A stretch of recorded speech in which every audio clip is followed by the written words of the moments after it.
안녕하세요. 다준다 연구소의 한민호입니다. 우선 이런 자리에 이런 저명한 분들과 함께 이런 발표를 할 수 있게 돼서 무척 영광이고요. 저는 사실 여기서 발표를 하시는 다른 분들보다 배움도 많이 짧고 모르는 것도 많고, 그래서 청년의 눈으로 어떻게 대한 정당을 볼 것인가, 이런 것을 그 주제로 해서 여러분께 말씀을 드리려고 이렇게 나왔습니다. 저는 87년 우리가 쟁취한 직접투표 이후 한국 사회에 양극화는 점점 심해졌고 비정규직은 늘어났으며 출산율은 떨어졌습니다. 정치적 성숙, 안정된 생활 등 한국 사회의 질적 발전을 가능케 할 것으로 기대되었던 소위 민주화 이후에도 여러 수치와 지표는 오히려 낮아진 삶의 질을 드러내고 있습니다. 특히 서민층과 수민층과 청년세대에겐 더욱 그렇습니다. 저는 계급의 문제는 절대 그 세대의 문제와 뗄래야 뗄 수 없는 문제라고 생각을 합니다. 계급론적 관점에서 본다면 우리나라의 거대 두 정당인 새누리당과 새정치연합은 각각 거대 자본가와 중산층을 대변합니다. 그리고 또 세대론적인 관점에서 본다면 새누리당은 60대 후반에 즉 산업화 세대를 대변하고, 새정치연합은 40, 50대의 중장년층, 즉 민주화 세대를 대변합니다. 이처럼 계급과 청년세대를, 서민계급과 청년세대를 전혀 대변하지 못하는 거대 여당과 거대 야당만이 폐쇄적인 한국 사회에 양당 구조를 이룩하며 군림하는 현실에서 미래 세대인 청년들이 정치적 목소리를 내는 것은 거의 불가능한 것이 현실입니다. 아래 표를 제가 만들었는데요. 광역단체장 선거에서는 20, 30대가 한 명도 당연히 없을 거고요. 그 밑에 이게 기초단체장 선거인데 거기도 한 명도 없고, 그 밑에는 광역 시도의회 의장이라고 나와있는데 죄송합니다, 못합니다. 시도의회 의원 선거입니다. 여기서는 2.3%가 있고, 기초의회 의원은 3.5%, 그리고 광역의원 비례대표 3.6%, 기초의원 비례대표 선거에는 5%가 2030 세대가 당선이 됐었습니다. 이것은 현재 청년들의 정치적 입지를 명확하게 보여준다고 저는 생각합니다. 지난 6차 지방선거에서 총 3,930명의 당선자 중 2030의 연령층에 속하는 이는 127명으로 고작 3.2% 정도밖에 안 됩니다. 물론 40대 이상에 비해서 사회적 자산 또한 적을 수밖에 없기에 이렇게 단순 비교는 적절하지 않을 수 있지만, 젊은 시민의 도전이 용이해야 하는 지방선거, 기초의원 선거나 아니면 광역의원 선거에서 2030 당선자 비율이 3.2%에 그치고 맞다는 것은 저는 정말 심각한 문제라고 생각을 합니다.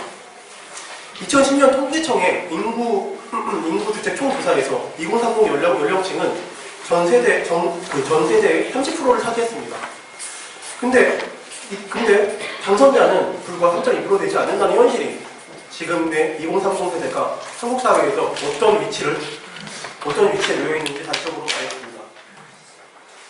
이런 현실에서 청년 세대는 정치에 관심이 없다, 혹은 청년 세대는 투표를 하지 않는다 등의 청년 세대를 향한 비난이 과연 정당한 시선이라고 볼 수 있을지 저는 의문입니다. 본인들을 대변하는 정당 또는 정치인이 없는 현실에서 기존의 정당, 어떤 후보를 선택해도 높은 등록금과 양질의 일자리 부족 등 청년 세대의 주요 문제들이 해결될 기미가 전혀 보이지가 않는데, 투표는 민주시민의 권리이자 의무이니 반드시 참여하라고 강요할 수 있을까요? 아예 선택하고 싶은 대안이 없는 상황에서 단순히 투표만 올린다고 문제가 해결될 거라고 저는 보지 않습니다. 물론 역사적으로 청년 세대를 대변했던 세력이나 정당이 없었던 것은 아니었습니다. 정당의 형태는 아니었지만 지난 대선 전국에서 소위 안철수 현상으로 불리는 청년 세대의 강력한 지지 세력이 의사표명 현상이 있었습니다. 또한 소위 운동권적 마인드로 정당을 운영하는 한계가 있긴 있었지만 2000년 민주노동당 그에 이어서 거기에 분당되어 나왔던 진보신당, 그리고 사회당의 전신인 청년진보당 등이 청년세대 대변인을 자처했습니다. 결과적으로 문국현의 1인 정당이 되기는 했으나 초창기에는 청년들에게 상당한 지지를 받았던 창조한국당 또한 그리고 청년들에 대한 정당을 추구했던 청년당이 생겨나기도 했었습니다. 그러나 현재 안철수 현상으로 드러났던 청년세대의 개혁 열망은 또다시 설 자리를 잃어갔고 진보 정당들은 생존조차 위태로운 상황이며 나머지 정당들은 어느새 자취를 감춰버렸습니다. 저는 현재 다중다 청년정치연구소에 활동을 하면서 진보정당의 노동당의 당원입니다. 2008년 20살이 되자마자 노동당의 전신인 진보신당에 입당을 했었습니다. 입당 이후 청년으로서 할 수 있는 여러 가지 활동을 했고 지난 지방선거 그리고 재보선 선거에서 선거에서 당의 일을 도왔습니다. 지금은 지역에서 활동을 하고 있습니다. 그래서 아마 나름대로 기존의 정당들의 문제점을 극복할 수 있는 대한정당에 대한 생각을 꾸준히 할 수 있었던 것 같습니다. 현재 대한민국에서 대한정당이 성장할 수 없는 이유는 무엇일까요? 저는 첫 번째로 공직선거법, 정치자금법, 정당법, 즉 정치관계법의 문제라고 생각을 합니다. 정치학에서 가장 신뢰할 수 있는 법칙 중에 하나인 뒤베르제의 법칙에 따르면 소선거구제, 결선 투표를 하지 않는 단순 다수 대표제에서는 정당 간 경쟁의 제한과 유권자의 사표 심리 발생으로 양당제가 고착화될 수 있습니다. 이는 한 명 한 명의 유권자의 의사를 제대로 반영하지 못하는 선거제도이며 우리나라에서도 현행 소선거구제를 중대선거구제, 비례대표제 등으로 개정해야 한다고 생각을 합니다. 이 밑에 있는 그림은 19대 총선 정당별 득표수와 19대 총선의 국회의원 정당별 의석수인데요. 이게 가장 많이 이득을 본 거는 새누리당입니다. 이 소선거구제로. 42.3%면 사실 127석에서 새누리당이 152석으로 25석이나 증가했고요. 민주당 또한 많이 이득을 봤습니다. 원래는 36% 정당 득표율이 현재 6.8%면은 110석 정도밖에 안 되는데 실제로 얻은 득표는 127석으로 17석이 증가를 했습니다. 다른 구소정당들이 피해를 본 거죠.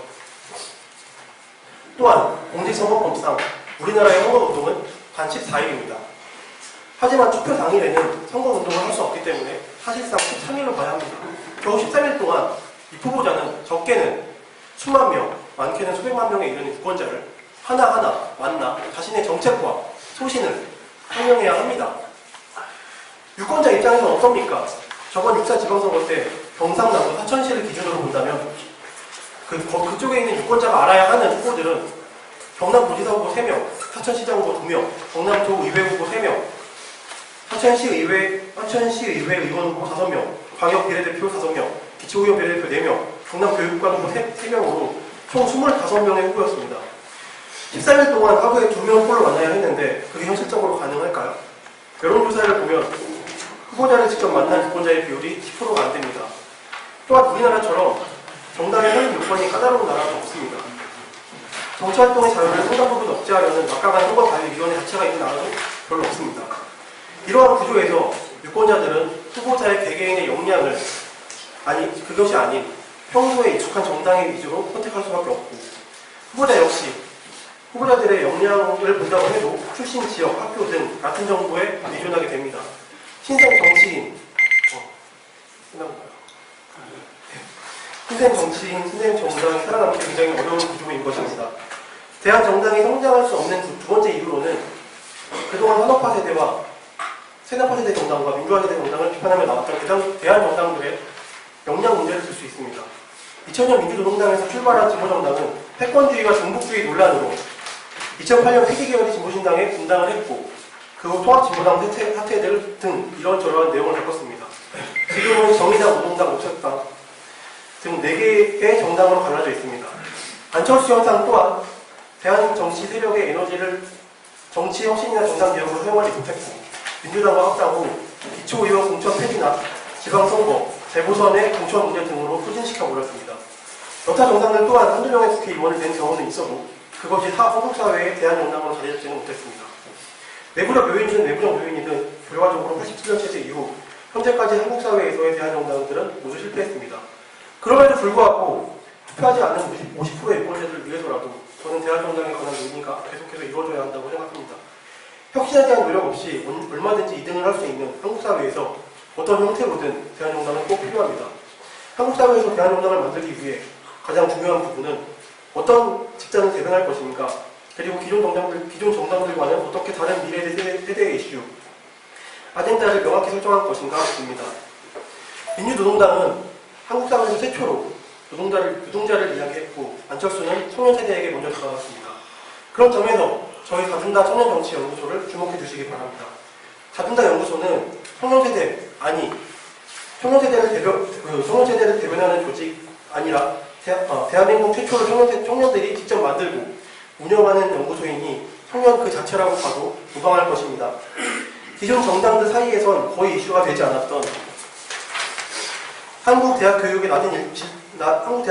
낮은 질적 수준이나 결혼 및 출산 지원 문제, 야근 등 열악한 직업 환경, 혁신적 일자리 창출, 청년시대 준비, 환경과 대한 에너지 등 실질적으로 청년의 삶과 긴밀히 연결되어 있으며 미래 세대의 주요 이슈가 될 다양한 문제들에 관심을 갖고 활동하고 있습니다. 다준다 연구소는 기존의 정당 모델에 얽매이지 않고 우리 세대의 주요 이슈를 중심으로 유기적으로 연동하며 다양한 의견을 수렴하고 여러 방식의 모임을 추진하고 있습니다. 이러한 목적 하에 다준다 연구소는 정기적인 독서 모임과 명사 초청, 그리고 청년과 청소년 연설대전을 개최하고 있으며 미래 세대의 정치적 인재 육성을 담당하고 있습니다. 한 달에 한 번씩 정기적으로 주최하는 토크 콘서트에는 결혼 문제, 주거 문제, 야근 문제 등 청년 세대가 공감할 만한 주제들로 자유로운 대화를 나누는 소통의 장을 열고 있습니다. 이 토크 콘서트에는 매월 30-40명의 청중이 참여하고 있습니다. 이는 청년들 간에 토론하고 대화할 수 있는 그런 많은 네트워크들을 저희가 제공한다고 생각을 합니다. 이런 프로그램에 정기적으로 참가하고 있는 청년들만 200여 명이 넘습니다. 청년 세대들에 대한